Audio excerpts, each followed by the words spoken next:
আচ্ছা, একটা পিসিবির মধ্যে সবচেয়ে বড় সেকশন কোনটা? Network section. Network section.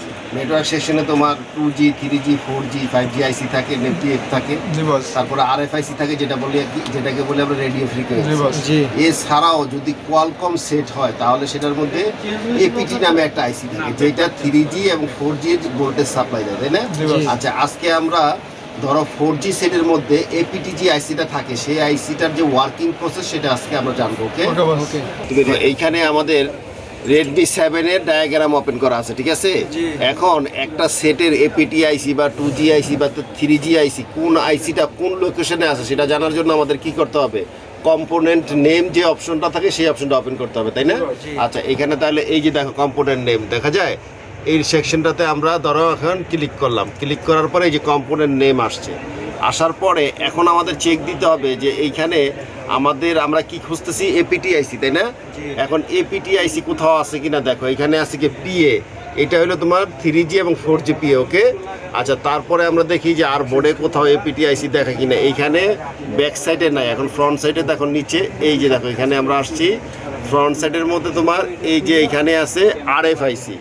RF মানে কি? রেডিও ফ্রিকোয়েন্সি আইসি, তাই না? এটা হলো আরএফ আইসি। আচ্ছা, তারপরে আমরা এখানে পাইতেছি তোমার আরও একটা পিএফ, এই পিএফটা হলো 2G পিএফ, তাই না? আচ্ছা, এইখানে কিন্তু তোমার এপিটি যে আইসিটা আছে এই আইসিটা কোথাও ওরা দেখায় নাই আমাদের, ঠিক আছে? কিন্তু এপিটি আইসি কিন্তু আছে, এই যে দেখো, এই যে 3G 4G যে আইসিটা আছে না, এইটার নিচে দেখো এখানে এই যে দেখো একটা আইসি দেখা যায়। এপিটি আইসির চিনার উপায় হলো এপিটি আইসিটা একটু ছোট থাকে আর সাথে একটা কয়েল থাকে, তাই না? এই জিনিসটা দেখে আমরা চিনতে পারতেছি যে এইটা এপিটি আইসি। আচ্ছা, এইটা যে এপিটি আইসি এখন ওরা হার্ডওয়্যার নেটওয়ার্ক সলিউশন আমাদেরকে দেখায় নাই। এখন আমরা এটা কিভাবে কনফার্ম হইতে পারবো যে এটা এপিটি আইসি? সেটার জন্য আমাদের কি করতে হবে? আমাদের এইখানে দেখো, এই যে এইখানে আসো, রেডমি 7 নেটওয়ার্ক, অর্থাৎ নেটওয়ার্ক সলিউশনে যদি আমরা যাই তাহলে কিন্তু আমরা বুঝতে পারবো যে এপিটি ভোল্টেজটা কোথা থেকে আসছে, তাই না? তাইলে আমাদের এটা কনফার্ম হওয়ার দরকার না যে এপিটি আইসি কোনটা।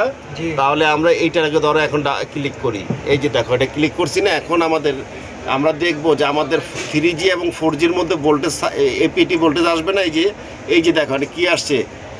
বিপিএ এপিটি, তার মানে এটা তোমার বিপি এর মিনিংস হচ্ছে ভোল্টেজ ফর পাওয়ার অ্যাম্প্লিফায়ার। ওকে, এই 3G এবং 4G পাওয়ারের জন্য আইসির জন্য এই বিপিএ ভোল্টেজটা আসছে। আচ্ছা, এই ভোল্টেজটা আইসা এখানে 3G 4Gতে ইন হয়েছে, তাহলে এই ভোল্টেজটা আসছে কই থেকে? যেখান থেকে আসছে সেটাই তো এপিটি আইসি হবে, তাই না?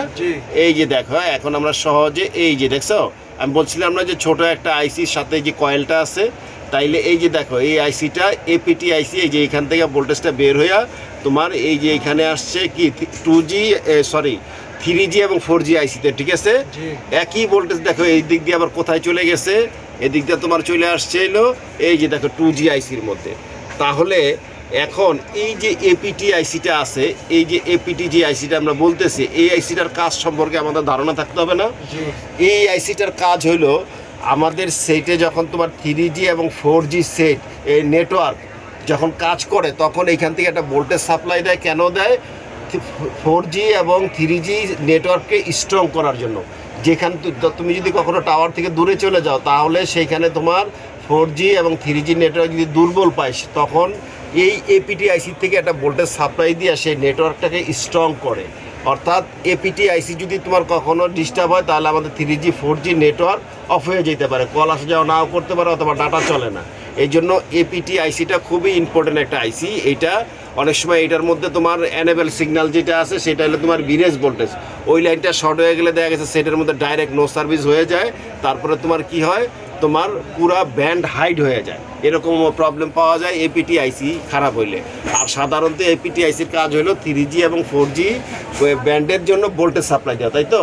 আচ্ছা, 4G এবং 3G সেটের মধ্যে একটা এপিটি আইসি থাকে, কিন্তু 5G সেটের মধ্যে কিন্তু তোমার 2টা 3টা 4টাও এপিটি আইসি থাকে। কেন থাকে? কারণ 5G আইসির মধ্যে তোমার পিএফ থাকে, 2G পিএফ থাকে সিঙ্গেল আলাদা, 3G পিএফ থাকে সিঙ্গেল আলাদা, 4G পিএফ থাকে সিঙ্গেল আলাদা এবং 5G পিএফ থাকে সিঙ্গেল আলাদা। এখন দেখা গেছে যে 3টা 4টা আলাদা আলাদা এপিটি আইসি করছে, এক একটা আইসির জন্য এক একটা এপিটি আইসি ভোল্টেজ সাপ্লাই দেয়, তাহলে 4Gতে বেশি। এখন আমাদের এই সেটটা কি? এটা হলো 3G এবং 4G সেট, তাই না? আচ্ছা, এই দেখো হার্ডওয়্যার সলিউশনের মধ্যে আমাদের এখানে ভোল্টেজ দেখাইছে মাত্র কয়টা? 2টা। বিপিএস ইন হইছে আর এখান থেকে এই যে বিপিএ এপিটি ভোল্টেজ আউট হয়েছে, কিন্তু আদৌ কি এটা কি বাস্তবে সম্ভব? শুধু বিপিএস যদি ইন হয় আর তারপরে কি এই ভোল্টেজটা আউট হবে? কখনোই হবে না, কারণ এই আইসিটা অ্যাক্টিভ হওয়ার জন্য তার যে রিকোয়ারমেন্ট আছে সবগুলো রিকোয়ারমেন্ট পূরণ হইলে তখন এই বিপিএ ভোল্টেজটা আউট হবে, তাই না? এখন আমরা যারা মনে করো অ্যাডভান্স লেভেলের কাজ করব তাদের কিন্তু জানতে হবে যে কোনো একটা আইসির ওয়ার্কিং প্রসেসটা জানতে হবে, এবং এই ওয়ার্কিংটা যদি প্রসেসটা জানতে হয় তাহলে সবার আগে জানতে হবে এই আইসির ইনপুট রিকোয়ারমেন্ট কি আছে। ইনপুট রিকোয়ারমেন্ট ঠিক থাকলেই তো আউটপুট ঠিক হবে, তাই না?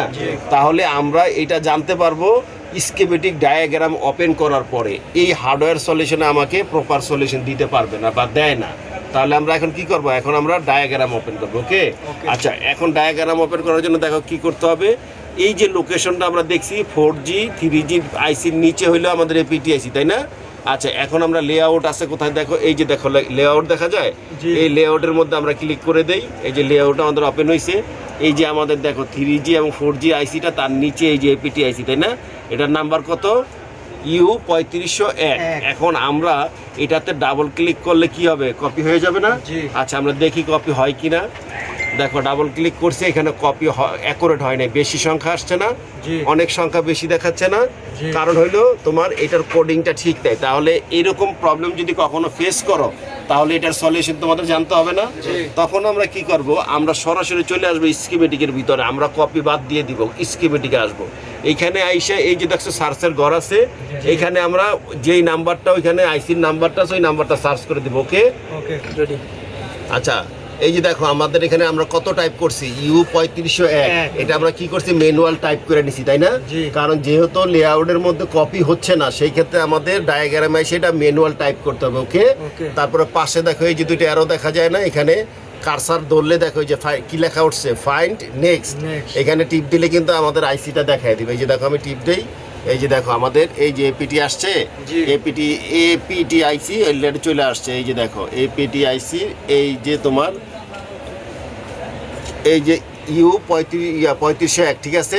আচ্ছা, আরও একটা জিনিস তোমাদেরকে খেয়াল করতে হবে, তোমার ম্যাক্সিমাম সেটের মধ্যে এপিটি আইসিকে এই যে QET দিয়ে তোমার নাম্বারিং করা থাকে। তাহলে কোনো আইসির মধ্যে যদি তুমি থাকো, বিশেষ করে 5G যে সেটগুলি থাকে, যেই সেটের মধ্যে একাধিক এপিটি আইসি থাকে, ওই সেটের মধ্যে লেখা দেখবা QET 100, 500 অথবা 100 বা এই জাতীয় সংখ্যা দেওয়া থাকবে।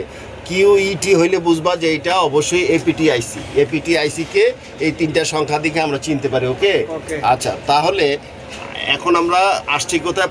U3501 আইসি, এপিটি আইসি। এই যে এপিটি, আমরা এপিটি আইসির মধ্যে আসছি। এখন দেখো, এখন আমাদেরকে দেখতে হবে যে এই যে আইসিটা আছে, এই আইসিটা অ্যাক্টিভ হওয়ার জন্য তার কি কি রিকোয়ারমেন্ট আছে আমরা এই ডায়াগ্রামের মাধ্যমে সেটা বুঝবো। ওকে, আচ্ছা, দেখো তাহলে আমরা প্রথমে দেখবো যে এটা কি কি আছে। এই যে দেখো এখানে কি লেখা আছে, বিপিএস পাওয়ার। বিপিএস পাওয়ার হলো মেইন সাপ্লাই ভোল্টেজ, তাই না? বিপিএস ভোল্টেজ কত থাকে? 3.7 থেকে 4.2। আচ্ছা, এইখানে দেখো বিপিএস এর যে ভোল্টেজটা, এই ভোল্টেজটা প্রথমে সরাসরি এসে 1 নাম্বার পিনে এটা ইন হয়েছে, তাই না? আচ্ছা, 1 নাম্বার পিনে ইন হয়েছে, তারপরে এইটা আবার এইদিকে নিচে আসা 12 নাম্বার পিনে ইন হয়েছে, তাই তো? আচ্ছা, এই যে দুইটা পিনে ইন হয়েছে, কেন হয়েছে সেটা জানো? এটার কারণটা হলো একটা ভোল্টেজ তোমার সরাসরি আইসিটা অন করার জন্য এই ভোল্টেজটা ইন হয়েছে। ওকে, আচ্ছা, আর আরেকটা ভোল্টেজ ইন হয়েছে তোমার এই আইসিটা, বিপিএ আইসিটার কাজটা কি? এটা পিএফ এর জন্য ভোল্টেজ সাপ্লাই দেয়, তাই না? তাইলে কোনো সেট যদি তোমার বিপিএস ইন হওয়ার পরে নতুন আরেকটা ভোল্টেজ তৈরি করে যদি অন্য কোনো আইসিকে সাপ্লাই দেয়, তাহলে সেটা কি হবে? বিরেজ ভোল্টেজের মতন। অনেকটা পাওয়ার আইসির যে বিরেজ সেকশন থাকে, সেই ভোল্টেজ পাওয়ার আইসির মতো সে ভোল্টেজ রেগুলেট করে আরেক জায়গায় সাপ্লাই দেয়। তাহলে সাপ্লাই দিতে গেলে তার যে বিরেজ সেকশনটা থাকে, সেই সেকশনটা ওপেন হওয়ার জন্য সেইখানেও তোমার একটা বিপিএস ভোল্টেজ লাগবে, তাই না? তাহলে এই জন্য দুইটা পিনের মাধ্যমে, দুইটা পিনে আমাদের বিপিএস ইন হয়েছে। একটা হলো এই যে দেখো এখানে লেখা আছে সুইচিং, SW-তে সুইচিং বোঝায়, তার মানে এইটা সুইচিং করলেই আমাদের বিরেজ ভোল্টেজটা তৈরি হয়। ওকে, তাহলে এটা আমাদের প্রথম ইনপুট রিকোয়ারমেন্ট হচ্ছে দুইটা বিপিএস লাইন দুইটা পিনে ইন হইতে হবে, 1 নাম্বার আর কত 12 নম্বর পিনে। ওকে, আচ্ছা, তারপরে দেখো এখানে একটা এই আইসিটা ভোল্টেজ বিপিএস ইন হওয়ার পরে আইসিটা কি হবে? অন হবে, কিন্তু আইসিটা অ্যাক্টিভ হওয়ার জন্য একটা এনেবল সিগন্যাল লাগবে না? সেই এনেবল সিগন্যালটা হবে 1.8 ভোল্টেজ। এই দেখো বিডিডি 1.8 ভোল্টেজ। এই যে এখানে তোমার বিরেজ L5, বিরেজ ভোল্টেজ মানে কি রেগুলেটেড ভোল্টেজ। এটা কোথা থেকে আসে? পাওয়ার এসি থেকে আসে। পাওয়ার এসি থেকে L5 এর থেকে 1.8 আসছে কত নাম্বার পিনে? 4 নাম্বার পিনে। এই পিনটা যখন আসবে তখন আমাদের এই আইসিটা অ্যাক্টিভ হবে। ওকে, অ্যাক্টিভ হইলে তাহলে আমরা কি পাইলাম? সাপ্লাই ভোল্টেজ পাইলাম, এনেবল সিগন্যাল পাইলাম। তাইলে এটা কি রিকোয়ারমেন্ট? আচ্ছা, তারপরে দেখো সিপিও একটা সেট যখন তোমার এনেবল মানে অ্যাক্টিভ হবে তার আগে সিপিওর সাথে যদি তার কানেকশন থাকে, সেই কানেকশন যদি মিস হয়ে যায় তাহলে কি ওই আইসিটা অ্যাক্টিভ হবে? হবে না। তাহলে ডাটা এবং ক্লকের মাধ্যমে সিপিও যে অনেক সেটকে আইসিকে কন্ট্রোল করে, তাই না? আর সেই নেটওয়ার্ক যে তোমার প্রোটোকল সিগন্যাল থাকে, সেই প্রোটোকল সিগন্যালের নাম হলো আরএফএফই ডাটা এবং আরএফএফই ক্লক। তাইলে আমাদের এটার মধ্যে আরএফএফই ডাটা এবং আরএফএফই ক্লকের সিগন্যাল লাগবে না? তাহলে দেখো কোন পিনে আসছে, এই যে দেখো আরএফএফই ডাটা, আরএফএফই 1 ডাটা, আরএফএফই 1 ক্লক। তার মানে তোমার এখানে তোমার এনেবল সিগন্যাল, বিপিএস এবং আরএফএফই ডাটা, আরএফএফই ক্লক, এই 4টা ভোল্টেজ যদি আমাদের সেটে অপে ইন হয় তাহলে আমাদের সেটে একটা আউটপুট ভোল্টেজ দিবে, যেই ভোল্টেজের নাম এই যে বিপিএ, অর্থাৎ voltage for power amplifier, PF এর জন্য। ওকে, তাইলে এই ভোল্টেজটা আমরা কখন পাবো? এই ভোল্টেজটা আমরা কখন পাবো? যখন আমাদের এই 4টা রিকোয়ারমেন্ট পূরণ হবে, তাই তো? কিন্তু হার্ডওয়্যারে কি আমাদেরকে সেটা দেখাইছে? সেটা দেখায় নাই। তাহলে এখন আমাদের কি করতে হবে? আমরা যদি কখনো মনে করি যে আমাদের সেটে 3G এবং 4G সেই সেট যদি তোমার না হয়, মানে অ্যাক্টিভ না হয় বা না চলে, তাহলে আমরা এপিটি আইসি চেক করে দেখব যে এপিটি আইসির মধ্যে তোমার এই যে 4টা যে তোমার এই যে 2টা যে তোমার ইনপুট ভোল্টেজ আছে, এই 2টা ঠিক আছে কিনা, এবং ডাটা ক্লক, আরএফএফই ডাটা, আরএফএফই ক্লকের লাইন সিপিইউর সাথে কানেকশন ঠিক আছে কিনা। আর সিপিইউর সাথে যদি এটার লাইন চেক করতে হয় তাহলে আমাদের প্রসেস জানা আছে না? আমাদের এইটা আইসি খুলে তারপরে আমাদের যে পিনের মধ্যে থেকে জিআরবিটা নিতে হবে, তাই না? আর এই আরএফএফই ডাটা এবং আরএফএফই ক্লক 2G আইসি, 3G 4G আইসি এবং এপিটি আইসি 3টার মধ্যে একসাথে ইন হয়েছে না? তাহলে আমরা যদি এই আইসিটা খুলে এখানে জিআর ভ্যালু মাপি তাহলে কি এই ডাটা ক্লকের লাইন আমরা বুঝতে পারবো যে এটা কোনটার থেকে আসছে? এটা কি সিপিইউ থেকে আসলো না 3G থেকে আবার বা 4G থেকে আসলো? আমরা কিন্তু বুঝবো না। তাহলে অনেক সময় আমাদের প্রয়োজন হইলে 2G আইসি, 3G আইসি এবং এপিটি আইসি 3টা একসাথে খোলার পরে তারপরে আমাদের আরএফএফই ডাটা এবং আরএফএফই ক্লকের লাইন মাপতে হবে, ঠিক আছে?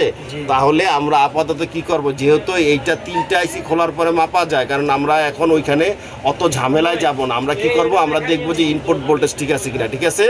আচ্ছা, আর আরেকটা বিষয় হলো এই যে দেখো এপিটি যেটা, এপিটির যে এটা হবে এইটা হলো এখানে একটা কয়েল আছে 1 মাইক্রো হেনরি, একটা কয়েলের মাধ্যমে এই ভোল্টেজটা সাপ্লাই হয়েছে। এই কয়েলের 2 মাথা 2 আইসির সাথে কানেকশন থাকবে।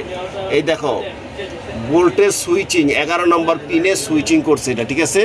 11 নম্বর পিনে যদি এটা সুইচিং করে তারপরে তোমার এটা 5 নাম্বার পিন থেকে তোমার এই দেখো এলডিও ভোল্টেজ আউটপুট হবে কত? এই যে বিপিএ ভোল্টেজটা আউটপুট হবে। এইটা যখন তোমার স্লিপ মোডে থাকবে, অর্থাৎ যখন তোমার 3G 4G কাজ করবে না, তখন এটা ভোল্টেজটা সাপ্লাই পাওয়া যাবে সামান্য, ধরো 0.5 0.8 এরকম। আর যখন 3G এবং 4G অ্যাক্টিভ হবে তখন ভোল্টেজ পাওয়া যাবে কত? তোমার 0.8 থেকে 3.3 পর্যন্ত।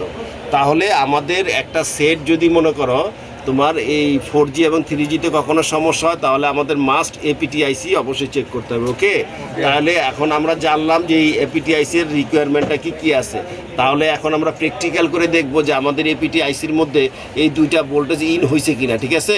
এবং এই যে তোমার এখানে যে আউটপুটটা আছে, বিপিএ যে আউটপুটটা আছে, এইটা 0.5 থেকে 0.8 পর্যন্ত যদি আমরা পাই তাহলে আমরা বুঝবো যে আমাদের এপিটি আইসিটা কাজ করতেছে। যদি এইখানে ভোল্টেজ একদম 0 থাকে তাহলে আমাদের এই আইসি চেঞ্জ করতে হইতে পারে, অথবা এই আইসি খুলে আমাদের আরএফএফই ডাটা ক্লকও চেক করা লাগতে পারে, ঠিক আছে? তাহলে আমরা এখন প্র্যাকটিক্যালে দেখব যে এই ভোল্টেজগুলো আছে কিনা। আচ্ছা, তাহলে আমরা এই ড্রয়িংয়ের মাধ্যমে আমরা জিনিসটা আরেকটু ক্লিয়ার হই। ওকে, এই ড্রয়িংটা দেখো, এই যে দেখো এখানে একটা ড্রয়িং করা হয়েছে না, এই ড্রয়িং এর মাধ্যমে আমরা তোমার জিনিসটা দেখবো যে আমাদের যে ইনপুট আউটপুট আছে সেটা কিভাবে, সেটা আমরা একটু আগে তো ডায়াগ্রামে দেখছি তাই না। এই বিপিএসটা ইন হয়েছে কত নাম্বার পিনে, 1 নাম্বার এবং 12 নম্বরে তাই না। আচ্ছা এখানে বিরেজ ভোল্টেজ যেটা এনেবল সিগন্যাল এটা পিনে হয়েছে কত, 4 নম্বর পিনে। তারপরে আরএফএপি ডাটা 2 নাম্বার পিনে এবং আরএফএপি ক্লক 3 নাম্বার পিনে তাই না। এবং এই যে এপিটি যে কয়েলটা থাকে, যেই কয়েলের মাধ্যমে ভোল্টেজটা পাস হবে, সেই ভোল্টেজের তোমার এই যে দেখো একটা পিন হচ্ছে তোমার 5 নম্বরে এবং সুইচিং পিনটা হচ্ছে 11 নম্বরে। তাহলে আমরা আগে পিছনের এই দুইটা ভোল্টেজ মাপবো, তারপর আউটপুট মাপবো। যদি আউটপুট ঠিক থাকে তাহলে আমরা বুঝবো ইনপুট ওকে আছে, আর যদি আউটপুট না পাই তাহলে আমরা আইসি খুলে চেক করবো। ওকে আচ্ছা এই যে দেখো আমরা বিটম্যাপ ওপেন করছি। ওকে বিটম্যাপ ওপেন করছি কেন, কারণ কোন পিনে কি আছে এটা কিন্তু বিটম্যাপে কিন্তু বোঝা যাচ্ছে তাই না। আচ্ছা প্রথমে দেখো এই যে লাল দেখো এটা কি বিপিএস লাইন, এই যে 12 নাম্বার আর 1 নাম্বারে তাই না। আচ্ছা যে কোনো আমরা একটা ক্লিক করে দেখি বাইরে কোন পার্সের সাথে আসে, এই যে দেখো পাশে এখানে লাইন আছে না, তাহলে এইটাতে আমাদের ভোল্টেজ থাকবে কত, 3.7 থেকে 4.2। তাহলে আমরা মাদারবোর্ডে দেখি সেই ভোল্টেজটা আছে কি না। তাইলে এখন এই ভোল্টেজটা আমরা মাপবো কিভাবে, আমরা চার্জার ইনজেক্ট করছি ঠিক আছে, ব্যাটারি লাগাই নাই, শুধু চার্জারটা ইনজেক্ট করছি। তাহলে এখানে আমাদের ভোল্টেজ আসার কথা, দেখি ভোল্টেজ আছে কিনা, দেখো তো মিটারে দেখায় কিনা ভোল্টেজ। এই যে ভোল্টেজ পাইছি 3.3, কারণ কোনো সেটে যদি তুমি ব্যাটারি ছাড়া শুধু চার্জার ইনজেক্ট করো তাহলে ভোল্টেজ একটু কম দেখাবে। ওকে আবার যদি আমরা ব্যাটারি সহ লাগাইতাম তাহলে কিন্তু আমাদের ভোল্টেজ আরও বেশি দেখাইতো। তার মানে আমাদের বিপিএস ভোল্টেজ এখানে ইন হচ্ছে। ওকে তাইলে আমাদের আইসির রিকোয়ারমেন্টের দুইটা ভোল্টেজের একটা কিন্তু সাপ্লাই ভোল্টেজ আমরা পাইলাম।